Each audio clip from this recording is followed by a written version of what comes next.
안녕하세요, 여러분. 힐링 토크 회복의 정선입니다.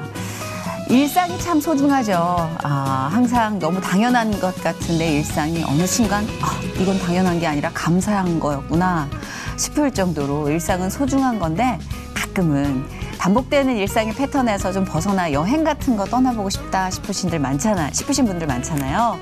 여행하면 뭐 우리가 쫙 펼쳐진 풍경과 아니면 이국적인 도시일 수도 있겠고 아주 낭만적인 것들을 많이 기대하고 또 꿈꾸고 비행기 같은 거 세계 시각 보면서 설레기도 하는데 그런데 문득 차창을 통해서 와, 이렇게 예쁜 하늘이 있었어? 와, 우리 동네에 이렇게 예쁜 꽃이 피고 있었어? 라는 걸 들여다봤을 때 와, 마음에서 갑자기 완전히 환한 기운이 느껴질 때 없으세요? 여행을 다 송두리째 우리가 상쇄시키고도 남을 만한 어떤 환기를 느낄 때. 자, 오늘 힐링 토크에 모실 이분이 저한테는 약간 그런 느낌이었어요.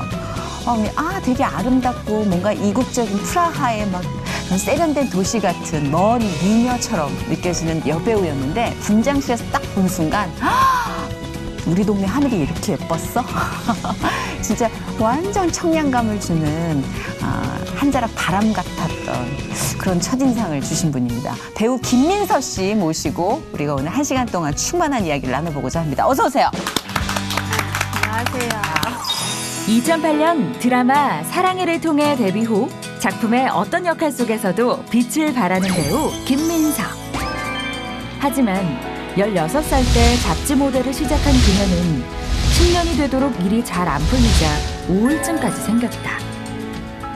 힘든 시절 하나님의 말씀을 통해 위로를 받았다는 그녀는 하나님께서 모든 길에 예비하신다는 걸 깨닫게 됐다는데 하나님을 왕으로 섬기기를 고백하는 배우 김민서의 힐링 스토리를 시작합니다.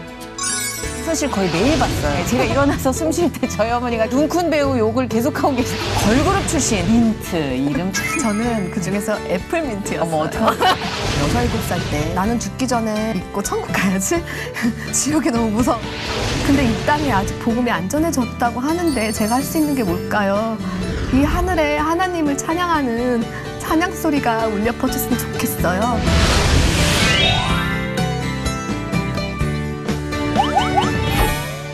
보통 여배우한테 이렇게 길게는 안 쓰는데 시간. 길게 안 씁니다, 여배우한테. 막 바람 한 자락 오늘 다 나왔어요, 미사여구는. 근데 진짜 그런 느낌이었어요. 되게 시원하고 기분 좋은 바람을 맞는 느낌? 민서 씨가.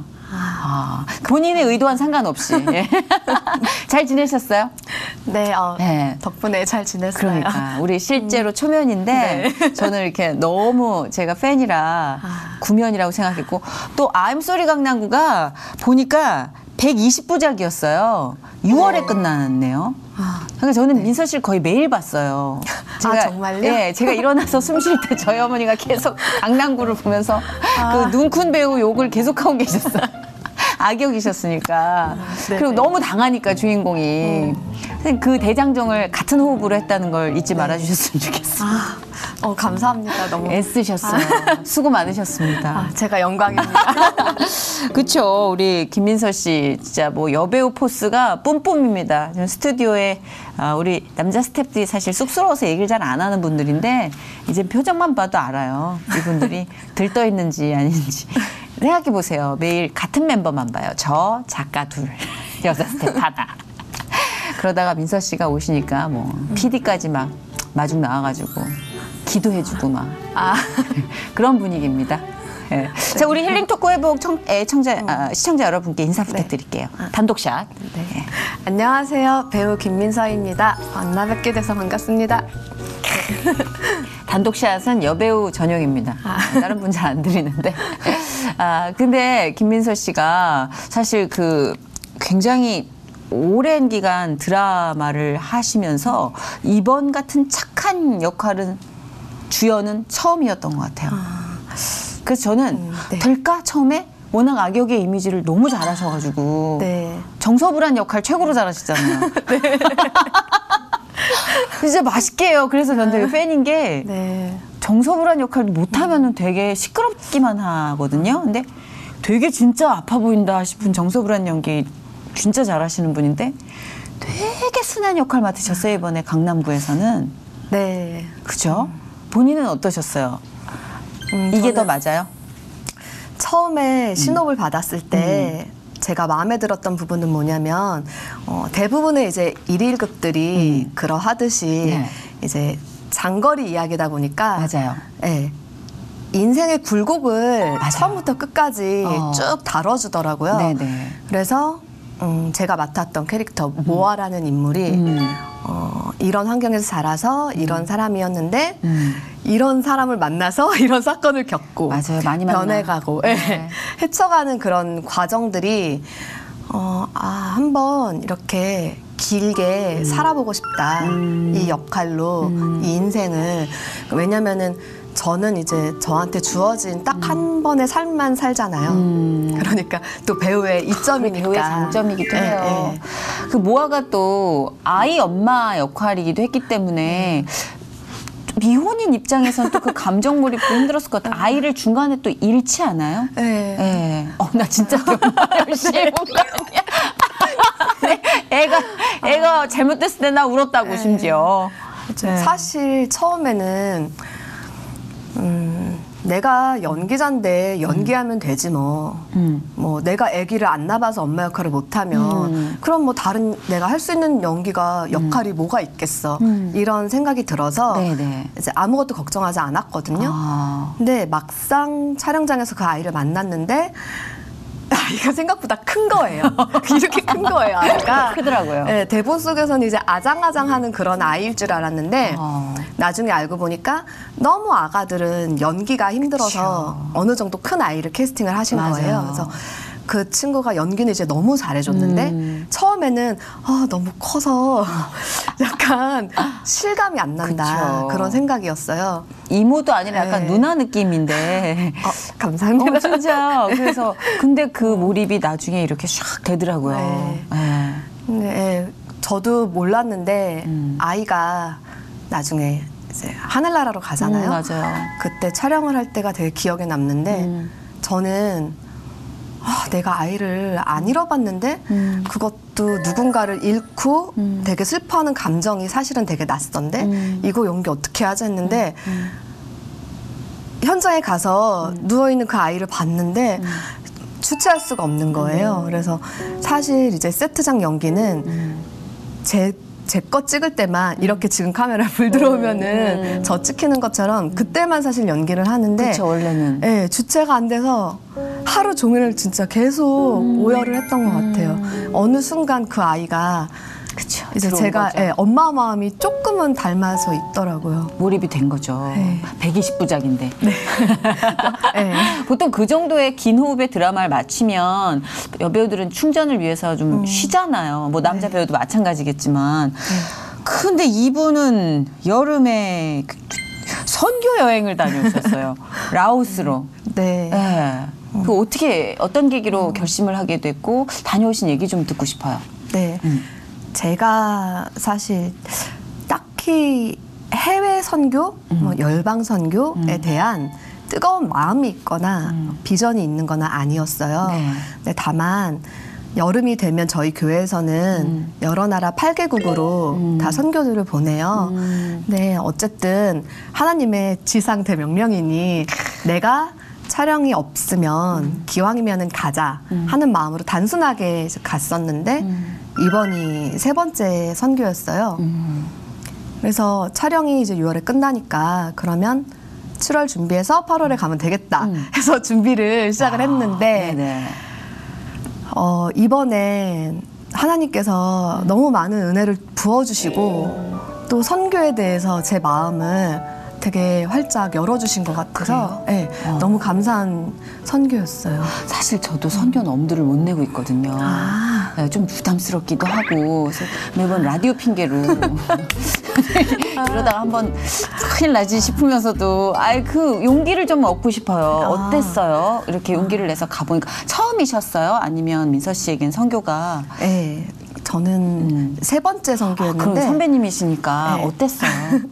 저 오래 알았어요. 오래 알았는데 네. 사람마다 다 다르기는 한데 거의 한 3-4번째쯤 가면 가장 은혜가 크대요. 근데 그게 저 개인적인 경험으로는 첫 번째, 두 번째 선교까지는 정말 아무 생각이 없었어요. 그냥 나의 비전을 찾는 그런 여행? 네네. 이 정도로 생각을 하고 단순하게 가라니까 간다 이런 마음이었는데 갈 때마다 선교지에서 내내 고열에 시달리고 아프다가 돌아온다든지 상황이 너무 힘들고 뭐 관계에 어려움이 있다든지 선교를 누리고 오지 못했었던 것 같아요. 근데 올해 선교 준비하면서 선교 훈련을 받는데 네. 그 선교사님께서 그런 말씀하시는 거예요. 선교지에서만 누리는 은혜가 있다. 근데 그 말씀이 귀에 탁 들어오는데 하나님한테 바로 여쭤봤어요. 하나님, 저는 왜 선교지에서 받는 은혜를 누린 적이 없는 것 같죠? 그러니까 이번 선교에 저만의 목표가 생긴 거예요. 은혜 받고 싶다. 아프지 말고. 근데 제가 자주 아파요. 그래서 올해 선교는 절대 아프지 않으리라 하고 가서 첫 번째로 정말 아프지 않았고 그 상황들은 사실 지난번이나 지지난번보다 제 삶의 상황들이 되게 힘들었어요. 힘들었는데 그 와중에 계속 제가 기쁠 수 있고 그리고 무엇보다 외국이잖아요. 네. 처음 보는 나라의 사람들인데 내가 어떻게 이들을 이렇게 사랑할 수 있지? 네. 그래서 그런 마음을 부어주신 게 너무 감사했고 그 동일한 어쩌면 더 힘든 저의 삶의 상황에서도 믿음을 주시고 그래서 되게 평안한 가운데 선교를 할 수 있어서 정말 너무너무 감사한 시간이었어요.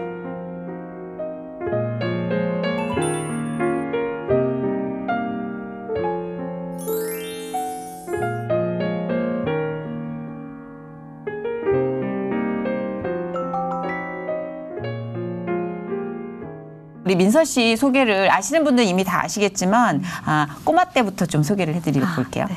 중학교 3학년 때네요. 1999년 밀레니엄 중3이었어요. 네. 민트라는 3인조 걸그룹으로 데뷔하셨습니다. 이분은 가수셨어요.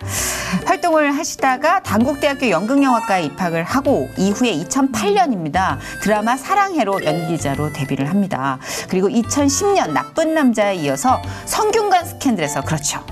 이때 진짜 고혹적이었어요. 이 가채와 한복, 당대 최고의 기녀 초선 역을 맡으면서 대중들에게 알려지게 되죠. 계속해서 드라마 동안미녀, 해품달, 해를 품은 달, 그리고 7급 공무원, 화정, 아임소리 강남구까지 정말 많은 작품에 출연하면서 진짜 다양한 연기를 보여주고 계시는데요. 자, 걸그룹 출신 들어갑니다. 중학교 3학년 때예요. 네. 민트, 이름 참 전형적이죠. 민트. 아무래도 중학생이니까 신선하게 톡 쏘는 느낌, 상큼한 느낌, 민트. 거기서 또 재밌는 게 있어요. 네네, 뭐예요? 멤버가 3명이었는데 네네. 저는 그 중에서 애플민트였어요. 어머, 여기서 또 쪼개지나요? 그리고 뭐가 있어요? 애플민트? 맞춰보세요. 자, 애플민트 하나 있으면 뭐? 망고민트 있나요? 스페아민트. 네. 껌이네. 껌이야. 그 다음에 프레시민트. 아니에요? 뭐가 있을까? 베리민트. 민트랑 레몬민트. 뭐가 있을까요? 뭐예요? 페퍼민트. 페퍼민트. 어머, 진짜 이 단순한 걸 내가 왜 못 찾았을까? 애플민트, 스페아민트, 페퍼민트. 네. 어머, 이 세 소녀들. 그 당시에 괜찮았어요? 많이 부대끼진 않았어요? 이 이름이? 많이 안녕하세요. 힘들었어요. 민트에서 애플민트를 담당하고 있는 김민서입니다. 그렇게 인사하셨어요? 네. 인사 어떻게 하셨어요, 그때? 그때요? 네. 되게 전형적이었던 것 같아요. 그냥 안녕하세요, 민트입니다. 저는 리더를 맡은 애플민트 이렇게. 리더셨어요? 네. 제가 중3이었는데 나름 제일 언니였어요. 진짜 완전 꼬마 때였구나. 네, 근데 네. 1999년 때는 이렇게 어린 친구들을 먼저 이렇게 모으진 않았었는데 어떻게 이렇게 어린 나이에 발탁이 되신 거예요? 처음에는 중학교 3학년 때 길거리 가다가 캐스팅이 돼서 잡지 모델을 시작했어요. 굉장히 그래서 클래식한데 굉장히 고급진데 이게 많이 오는 기회는 아니에요, 길거리 네. 캐스팅이. 네. 잡지 모델. 네. 예뻤구나. 그래서 어린 나이 이제 뷰티 모델을 좀 하다가 그 어떤 때부터. 네. 그때 무슨 의류 브랜드의 콘테스트에 나갔는데 거기에 이제 캐스팅 하시는 분들이 오신 거예요. 네네. 그래서 너 음반할래? 그러신 거예요. 네. 근데 제가 그때 SES의 팬이었어요. 아하. 그래서 사실 저는 정말로 노래를 못 하거든요. 춤도 못 춰요, 정말. 1999년 때는 그런 식으로 얘기를 했습니다. 맞아요. 노래가 중요한 게 아니었어요. 그때. 네, 립싱크 세대였기 때문에. 얼굴이 굉장히 중요했어요. 네. SES 그에 대한 로망으로 시작됐군요. 네네.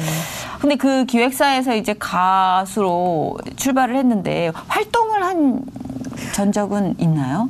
네, 활동을 중학교 3학년 때 싱글 앨범이 나오고 네네. 고등학교 1학년 때 정규 앨범이 나오고 오. 활동을 몇 달 정도 하다가 아, 네, 다시 이제 바로 입시 준비를 했죠. 활동을 하다가 입시 준비를 하게 되니까 소속사 네. 사장님 어디 외국 나가셨나 봐요? 정리하시고. 맞아요. 중국에 가신 걸로 알고 있어요. 그 당시는 90년대 말이었어요. 네. 세기말. 많이 혼탁했죠. 많은 소속사 사장님이 필리핀이나 중국 등으로 이민을 가십니다.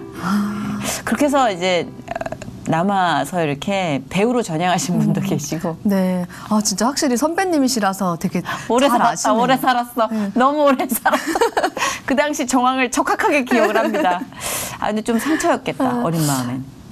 네, 지금은 이제 되게 웃으면서 막 얘기하는데 그렇죠, 완전, 예. 그때는 제가 사춘기도 좀 빨리 왔던 것 같아요. 그래서 내 인생은 끝난 것 같고 그렇죠. 그리고 진짜 고등학교 1학년밖에 안 됐는데 나이만 먹는 것 같고 그랬을 네. 수 있어요. 이 세계가 빨리 돌아가니까. 네, 그잖아요. 네. 공부도 안 했고 대학도 못 가면 내 인생 끝이고 매일 울었던 것 같아요. 그리고 약간 낚였다라는 느낌에 좀 억울하고. 네, 맞아요. 좀 억울하지. 내가 내 진짜 아시는구나. 제일 억울하지. 내가 그때는. 그러다가 이제 준비하면서 배우로 전향을 하게 된 거는 네. 어떤 이유였어요? 그때도 사실은 정말 막연하게 공부를 공부대로 하긴 했는데 제가 더 어릴 때는 화가가 꿈이었어요. 근데 너무 붓을 놓은 지도 오래됐고 무슨 과를 가야 될까 하다가 어쨌든 방송 쪽 일을 했으니 연극영화과를 가자 했는데 그래서 이제 연기 입시학원에 다니게 된 거죠. 근데 입시 연기로 연기를 처음 접하게 됐는데 너무 즐거운 거예요. 그러니까 막 단순히 뭐 재밌다라기보다는 내가 되게 풀어지고 해소되는 느낌? 그래서 그때 주로 이제 안에 쌓인 게 많으니까 주로 막 악지르고 막 누굴 원망하고 이런 대사 되게 많이 했던 것 같아요. 그건 나름대로 해소가 됐겠네요. 정신건강엔 좋았겠네요. 네. 참고 쌓는 것보다 그때 뭐 굉장히 샤우팅이 또 있었으니까 네. 또 잘하셨어요. 또 그런 거를. 지금의 김민선 씨가 맞나 싶을 정도로. 네. 그러니까 배우는 역시 다중이어야 해. 그죠? 자화상만 몇 개로 전시회를 할 정도니까. 민서가 도대체 몇 명이 있는 거예요, 그 안에. 맞아요. 그렇구나. 근데 데뷔하고 나서 좀 탄탄대로였어요? 아니면 조금 이것저것 어려움이 있었나요? 어려움이 또 있었죠. 아무래도 인생이 네. 사실 그쵸? 산 넘어 산이 있잖아요. 네. 어떤 게 좀 힘들었어요? 이제 대학교 들어가면 바로 뭔가 시작될 줄 알았는데 막상 그때 뭐 치아 교정을 하느라 뭐 1, 2년 그리고 뭐 회사가 없으니까 연기자 회사를 또 새로 들어가야 되는데 맞아요. 아무 정보가 없는 거예요. 그래서 그렇게 또 찾아 헤매는 게 또 한 뭐 3년 맞아. 이렇게 가면서 초조해졌겠다. 예, 많이 초조해졌고 네. 이제 방황도 많이 하고 그랬던 것 같아요. 그러면 그 시기에 교회를 다니게 되신 거예요? 아니면 어렸을 때부터 신앙생활을 하셨던 거예요? 그거는 아니고요. 제가 7살 때 놀이터 전도 같은 거 하잖아요. 네네. 그럴 때 뭐 6, 7살 때 그런 여름 성경학교에 가서 예수님에 대해서 들었어요. 그리고 그거를 평생 기억하고 있었던 것 같아요. 중요하구나. 네, 네, 정말 중요하다는 생각을 해요. 그래서 나는 죽기 전에는 믿고 천국 가야지.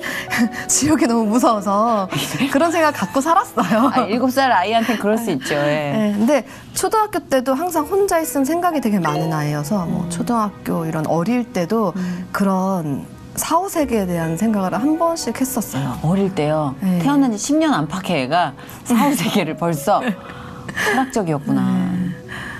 그때 저희 집이 이제 불교였어서 심지어. 네, 윤회 사상에 대해 알고 있으니까 아. 그거는 별로 와닿지가 않고 뭐 누구는 뭐 난 자유로운 새로 태어나고 싶어 이러는데 그것도 안 와닿고 풀도 싫고 나무도 싫고 뭐 나무는 못 걸어 다니잖아 혼자 막 이런 생각 어리니까. 하면서 예. 네. 근데 천국에 가서 영원히 사는 게 제일 어린 마음 내 스타일이었구나. 예, 제 스타일이었어요. 그래서 그런 막연하게 그렇게 생각만 하고 이제 뭐 살다가 20대 때 일이 안 풀어지고 많이 막 우울해지고 초조해지고 방황할 때 그때 저랑 가까이 있던 언니를 통해서 교회를 가게 된 거죠. 그럼 이제 보통 사람은 교회 가자마자 막 눈물이 쭉 나는 사람이 있는가 하면 저는 안 그랬거든요. 저는 교회 가가지고 뭐야 이씨 돈을 자꾸 내래. 되게 이제 삐딱하게 출발을 한 경우인데 민선 씨는 어떠셨어요? 저도 좀 까칠했어요. 까칠했어요? 까칠해서 사람 가리고, 그러니까 막 나랑 친한 친구만 친구고 좀 그 약간 까칠한 애였어서 약간 교회 문화가 부대끼긴 했겠다. 예, 그게 손 들라고 힘들었어요. 그러고 막 번호 따고 번호 따고 밥 먹으러 가라고. 예, 막 처음 보는 사람들한테 내 얘기 해야 되고 너무 싫었어. 예, 막 처음에. 진짜 정신의 혼란이 맞아. 막 왔었는데 그래서 교회에 정착하기까지는 몇 년 걸린 것 같아요. 근데 좀 눈물이 확 쏟을 정도의 인격적인 만남 네. 같은 게 있었으니까 민서 씨를 이곳으로 이끄셨겠죠, 하나님이. 네, 맞아요. 기억나요? 그때의 네. 기억이. 그게 하나님께서 제 마음에 노크를 몇 차례, 몇 년에 걸쳐서 해주셨던 것 같아요. 역시. 네, 처음 기억나는 순간은 그 친한 언니랑 예배 갔을 때, 왜 그 전에도 몇 년에 한 번씩 친구 따라서 이 교회 저 교회 왔다 갔다 했었는데 별 감흥은 없었어요. 근데 그 언니랑 같이 갔던 그 예배에서는 그날의 말씀이 이제 요한복음 21장에 그 말씀이었어요. 이제 베드로를 회복시켜 주시는 예수님께서 네가 날 사랑하니 3번 이렇게 물어보시잖아요. 그 본문이었는데 그 물음표가 저를 향하고 있는 것 같은 거예요. 그래서 갑자기 기분이 되게 이상하면서 맞아, 이상해. 대답을 해야 될 것 같고 되게 죄송한 거예요. 이 질문을 3번이나 하시는데 이제야 대답하는 느낌? 그래서 대답을 해야겠다. 네, 사랑해요. 그랬는데 그게 왜 사람이 그렇잖아요. 사랑을 해도 마음으로 갖고 있는 거랑 입 밖으로 내는 거랑 정말 믿어서 입으로 시인해서 구원을 이룬다라는 말씀처럼 입으로 시인했을 때 더 사랑하는 것 같은 거예요. 선포의 힘. 네, 그랬던 것 같아요. 그리고 더 예수님이라는 대상이 더 정말 살아계신 예수님, 인격적인 예수님으로 느껴지면서 그렇게 제대로 된 대화가 그때 시작된 것 같아요. 질문으로 오셨구나. 이렇게 막 인격적으로 하나님을 만날 때로 저는 그랬어요. 방송에 한번 딱 회오리가 부니까 네. 거기에 휩쓸리더라고요. 네, 네, 예배를 또 있게 되고 뭐 되게 생생내면서 예배에 막 가서 드려주는 척하고 혼자 지잘났다고 저는 그랬었는데 회오리에 휩쓸리진 않았어요. 방송의 회오리에. 부는 데 많고 민서 씨 한참 핫하게 막 또 한참 활동할 때는 약간 지금도 그렇지만 그때가 예. 해를 품은 달 찍고 그 그때. 전후 그쵸. 그때 한창 뭐 불러주는 곳도 많았고 주목받는 연기자로 되게 많이 봤어요, 저도. 네, 그랬어서 하지만 그때 하나님을 만났지만 좀 멀어져 있을 때였어요. 정말 말 그대로 막 일에 또 치우치니까 예배 멀어지고 해서 되게 멀어져 있을 때인데 그렇다 보니까 제 안에 참 자유나 정말 그런 안정감? 그 안정감은 정말 예수님을 의지했을 때만 얻을 수 있는 안정감이 있잖아요. 확실하게. 네, 근데 그때는 그게 없었어서 뭐 예를 들면 새로운 역할들이 막 들어와요. 그러면 두려움 때문에 그쵸. 내가 이전 거 이만큼 그래 열심히 했는데 못한다는 소리 들을까 봐 무서운 거예요. 그런 두려움에 사로잡혀서 지레짐작 다 거절하고 그리고 뭐 이거는 지금 내가 이걸 하면 오히려 더 나중 행보에 안 좋을 것 같아. 마이너스 플러스를 따지기 시작하죠. 네, 교만했던 거죠. 정말 작은 것도 감사했던 시절을 지나서 그럼요. 네, 교만해지고 가리고 근데 그게 다 사실은 내가 잘나서 교만한 게 아니라 두려우니까 포장하기 시작했던 것 같아요. 그렇죠. 초조하니까. 네. 그러니까 그게 사실은 처음부터 건강한 마음이 아니니까 계속 결과도 그래 그럼 이거는 한번 해봐 해서 어떤 작품 선택해서 연기를 해도 이렇게 뭐라 그럴까 만족스럽지 못한 거예요. 충만하게 젖은 네. 느낌이 아니라 항상 갈증이 네, 막 벌벌 떨면서 그리고 막 이제 두려워지는 거죠. 뺏기면 어떡하지? 어떻게 얻은 기회인데. 그러면서 이제 눈치를 보기 시작하고. 맞아요. 그러니까 또 그러니까 눈치 보니까 마음이 복잡하니까 누구 만나기 싫고 네. 계속 집에 있고. 네. 그래서 악순환에 이제 반복이 됐었던 것 같아요. 다 비슷하구나. 사람이 참 이렇게 이 분야에서 있는 사람들이 다 그렇죠. 비슷한 것 같아요. 그 모든 관계를 또 회복시켜 주시지 않나요? 여러 가지 우리의 성격으로 미뤄봐서는 또 이 호불호가 갈릴 것 같은데 민서 씨도 네. 있죠. 네. 호불호가 있을 것 같아요. 저는 좀 이제 성격 착한 척해요. 개그맨이니까 네. 좀 순한 척하는데 그렇진 않아요. 그러니까 좀 내성적이고 뾰족한 모서리가 너무 많은 자아가 네, 있는데.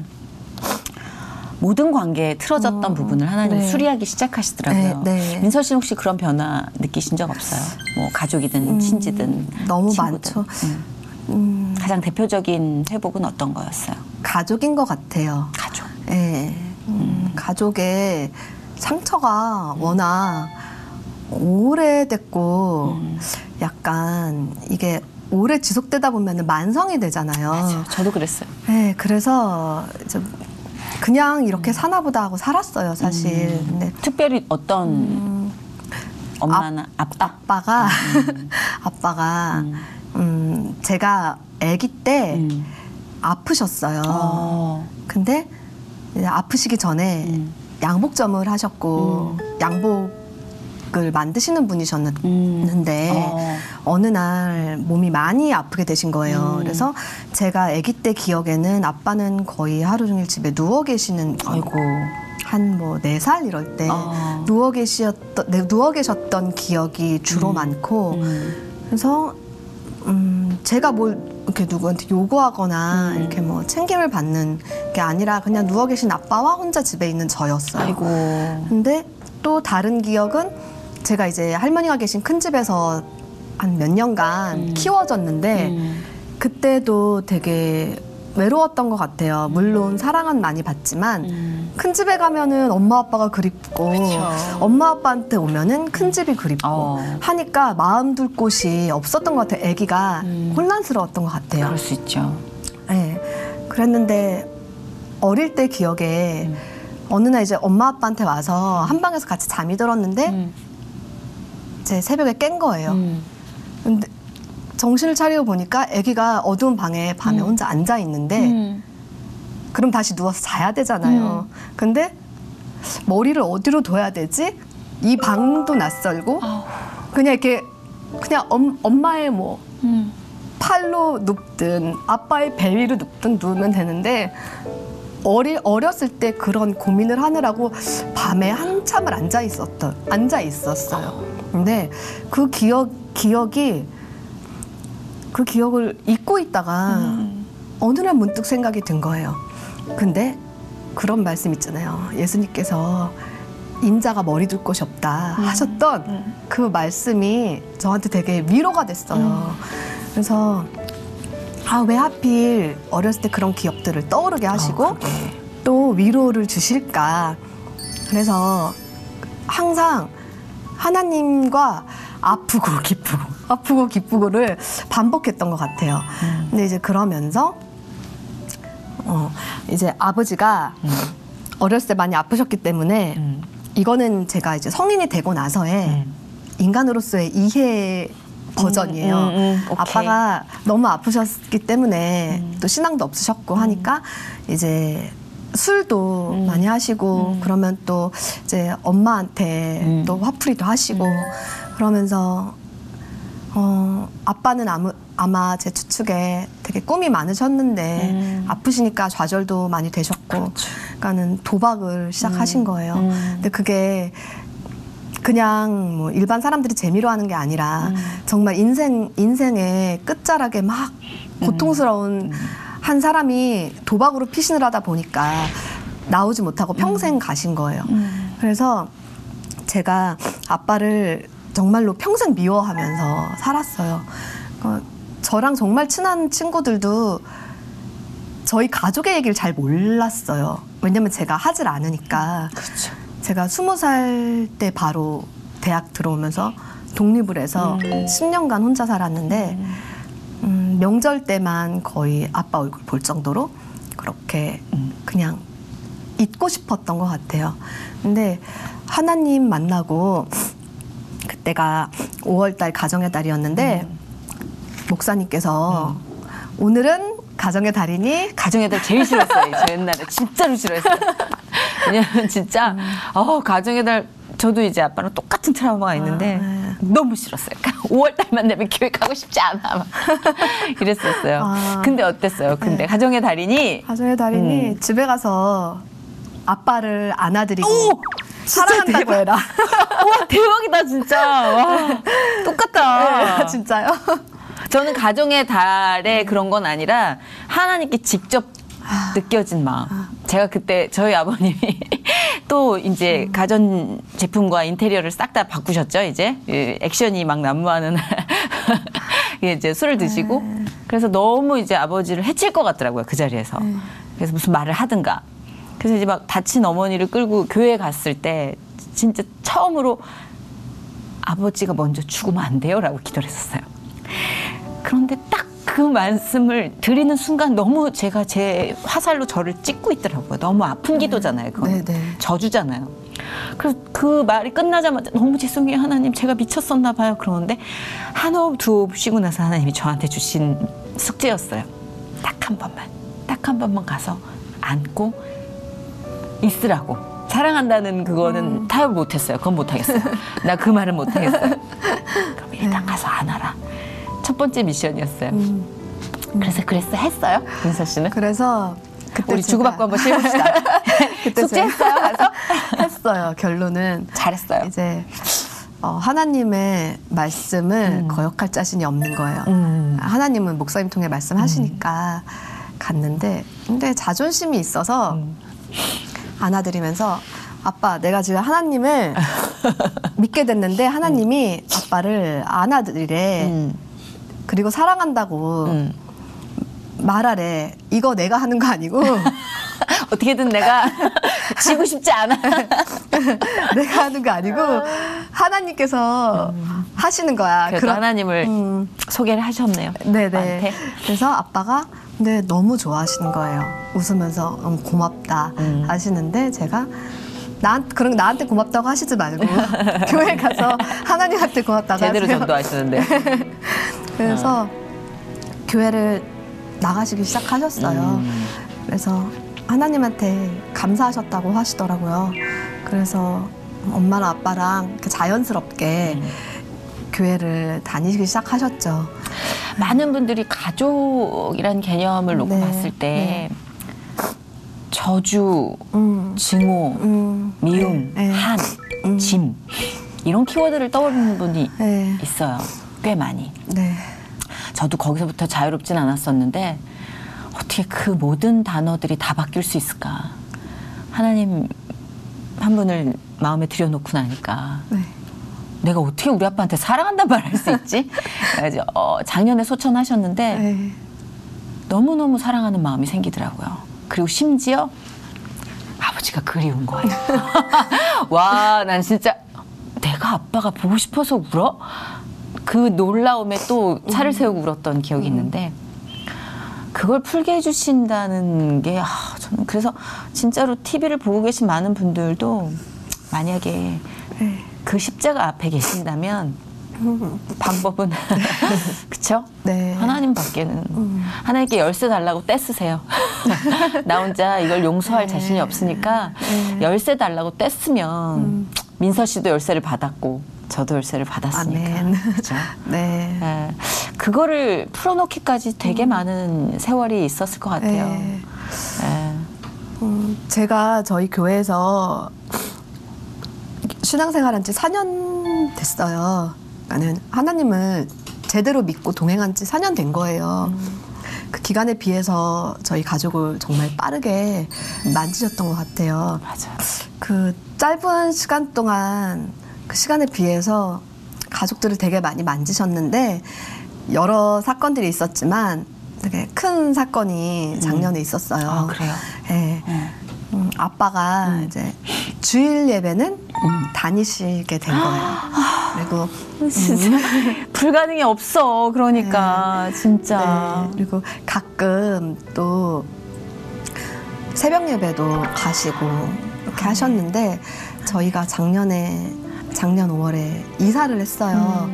그랬는데 작년 9월에 아빠가 주일날 저녁이었는데 이제 교회 다니시지만 아직은 뭐 술도 한 잔씩 하시고 그러셨는데 그날 약주를 하시고 들어오시다가 집 앞에서 넘어지신 거예요. 아이고. 근데 어떻게 잘못 넘어지셨는지 아이고. 목뼈가 골절이 되신 거예요. 그래서 엄마가 새벽에 발견을 하시고 세상에. 응급실에를 가셨어요. 네. 그래서 저는 그 연락을 받고 병원으로 달려갔는데 아빠가 의식은 있으시더라고요. 네. 근데 아빠가 응급수술을 들어가셔야 되잖아요. 네. 근데 생명이 위독한 그런 수술인데 네네. 그 와중에서도 침대가 이렇게 수술방에 끌려 들어가는 순간에서도 하나님 죄송하다고 회개를 하시는 거예요. 제가 주일 예배 몸만 가고 건성으로 드리고 제대로 예배 안 드려서 죄송하다고 그러시는데 너무 감사했죠. 너무 감사했고 사실은 정말 두려웠어요. 정말 두려웠는데 하나님이 계획이 있으시니까 그럼요. 네, 그럼요. 다 선하신 뜻대로 그럼요. 하시겠지. 한 번에 바뀌진 않더라고요. 네. 저도 인생이 한 번에 확 바뀌었으면 얼마나 좋을까 생각을 했지만 네. 금방 까먹더라고요. 한 네. 번에 바뀌니까. 좀 고생해서 몸에 각인이 돼야 네. 그게 내게 되더라고요. 네. 진작부터 하나님께서 계획하고 계셨던 이 스토리이기 때문에 아주 해피엔딩이 너무 기대가 돼요. 그랬던 것 같아요. 근데 지금 이제 딱 9월이 되면 1년 돼요. 아하. 9월 2일인가 3일 날 다치셔서. 아이고. 근데 1년간 정말 아빠를 통해서 저희 엄마 그리고 저까지도 신앙 훈련을 많이 시키신 것 같고 근데 특히 네. 아빠가 제일 맞아요. 1년째 누워 계시고 지금도 되게 육신의 고통은 정말 극심하시거든요. 아이고, 예. 그리고 위험한 수술도 여러 차례 하셨고 하시다 보니까 제일 힘든 거는 아빠라서 그렇죠. 그걸 생각하면 사실 너무 눈물이 나는데 제가 그래도 아빠한테 할 수 있는 말은 항상 문병을 가면은 예수님 얘기만 하니까 아빠가 병원에 간호사님들한테 한탄하신대요. 나 진짜 아파 죽겠는데 딸이 와서 자꾸 기도하라 그러고 하니까 힘들다고 하신대요. 아빠한테도 네. 잔소리 하시는구나. 네. 근데 뭐 아빠는 그게 얼마나 애틋한 마음으로 하는지 아마 아실걸요. 네. 그럼요. 사실 요즘에 사실 제가 선교 갔다 그랬잖아요. 선교 기간에 연락을 받았었어요. 엄마한테 연락이 왔는데 아빠가 오늘 밤에 위독하다는 거예요. 아이고. 그래서 근데 그때 이제 하필이면은 해외에 선교로 와 있고 공항은 이제 몇 시간 떨어져 있는 도시였기 때문에 오늘은 사실 절대 갈 수가 없고 내일 아침 일찍 이동해서 간다면 비행기편을 어떻게 알아봐서 갈 수 있겠죠. 오늘 밤이 고비라고 하는 마음이 사실 되게 어려웠어요. 그래서 너무 놀랐겠다.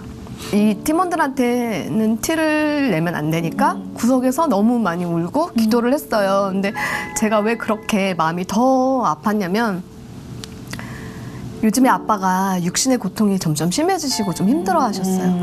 그러다 보니까 제가 하나님한테 이런 기도를 몇 차례 했어요. 아빠가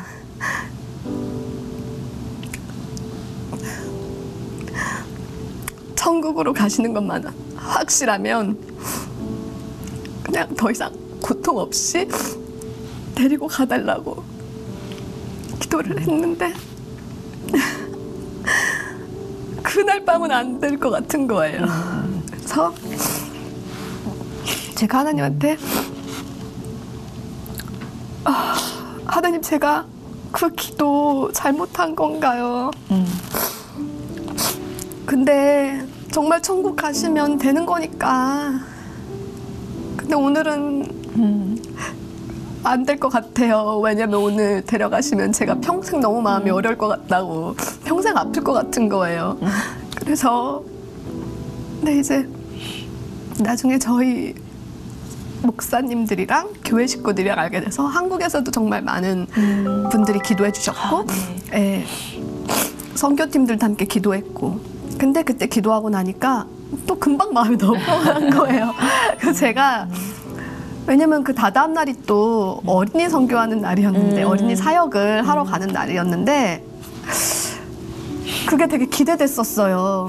그래서 마음 한켠으로는 아빠 오늘 안 가셔. 그러니까 나는 그것까지 마무리하고 그 사역 내 눈으로 보고 가고 싶어요.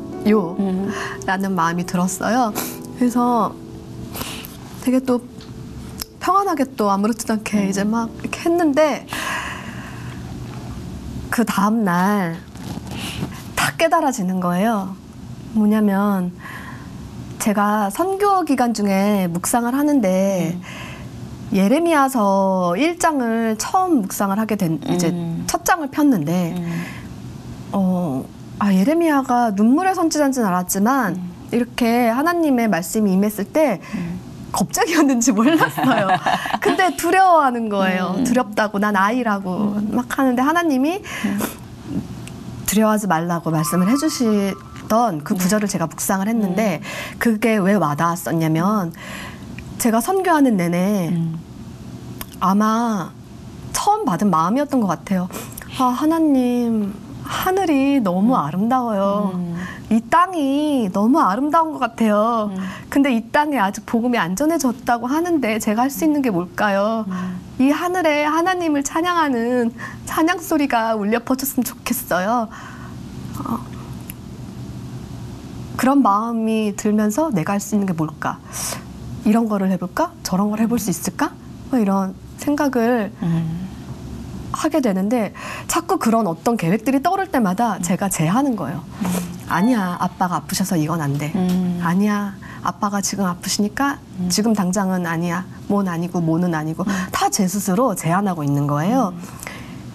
그러다 보니까 그 말씀을 열었을 때 하나님이 원하시면 하나님이 하시는데 상황을 열어주시고 내가 감당할 힘을 주시는데 내가 너무 나약했구나.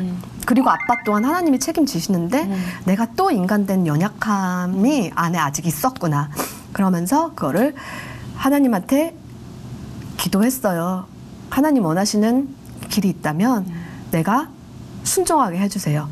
그러니까 감히. 그러니까 저는 감이라는 말을 이럴 때 좀 붙이게 되는 게 저는 정말 나약하고 약속을 했다가도 하나님한테도 약속했다가 어기는 적도 있고 되게 많아요, 저도. 정말 너무 죄송하고 이런 내가 싫은데 그러니까 하나님 제가 오늘 이렇게 계획했다가 이거를 또 제 마음이 갈대같이 어떨지 모르는데 제가 하나님의 뜻이시라면 순종하게 하시고 마음이 변하지 않게 하시고 심지가 굳게 해주세요. 그 기도를 이제 했거든요. 근데 불과 며칠 후에 그 아빠가 그렇게 갑자기 소식이 들렸구나. 소식이 들리고 나니까 그 다음 날 그런 게 깨달아진 거예요. 아, 하나님 저를 또 한 번 퀴즈를 해보신 거예요. 성장시키신 거죠. 네, 저를 또 한 번 흔들어 보신 거예요. 진짜 그 고백이 참이냐, 참인지 확인하고 싶으셨던 것 같아요. 그 제가 약간 어리광 부리듯이 아 하나님 저 하나님 진짜 사랑하고 제가 정말 그 연약하지만 그 드리는 고백들이 진심이니까 이제 이렇게 퀴즈하지 말아주세요. 근데 아마 하나님의 그런 흔드심 또한 흔드심으로 끝난다면 그게 그죠? 네, 테스트로 맞아요. 끝난다면 무슨 의미가 있겠어요. 근데 분명한 흔적을 남기시잖아요. 그죠? 네, 아멘. 우리가 빠져나갈 수 없이 분명한 진리를 또 한 번 밝게 하시기 때문에 네, 늘 오르신 것 같아요. 그분은. 아멘. 네, 그분은 질문도 오르시고 흔드심도 오르시고 네, 늘 우리의 정답이신 것 같아요. 네, 아, 오늘 정말 좋네요. 네. 되게 진심에서 우러나오는 뭐 여기 오신 분들이 다 그러시겠지만 민서 씨가 아, 이런 말 해도 될까? 이런 말이 또 무슨 해패가 되지 않을까? 이런 모든 경계를 이렇게 네. 슬슬 녹여내면서 얘기하시는 그 과정을 보는 중에 되게 전율이 느껴졌어요. 이렇게 버터가 녹듯 하나님께서 완벽하게 이 자리에 민서 씨를 쓰시려는 그 목적을 예, 이루어가고 계시는 것 같아서 너무 감사했고 보시는 많은 분들께 이 제목 그대로의 시간이 네. 되었을 것 같아요. 감사합니다. 늘 이렇게 기분 좋고 또 아름답게 쓰이길 기도할게요. 감사합니다. 네, 저도 너무 기도하겠습니다. 행복한 일인 것 같아요. 이렇게 쓰여준다는 거는. 네. 그죠? 감사드립니다. 어떻게 울어도 이렇게 이쁜지. 아, 짜증이 나네요. 자, 얼굴 하나 쪼개진 게 없이 이렇게 예쁘게 마무리를 하시네요. 자, 오늘 민서 씨 함께 해주셔서 너무 감사드리고 김민서 씨의 모든 발걸음을 하나님 이름으로 축복합니다. 고맙습니다. 감사합니다. 아, 감사해요. 이 울어도 예뻐.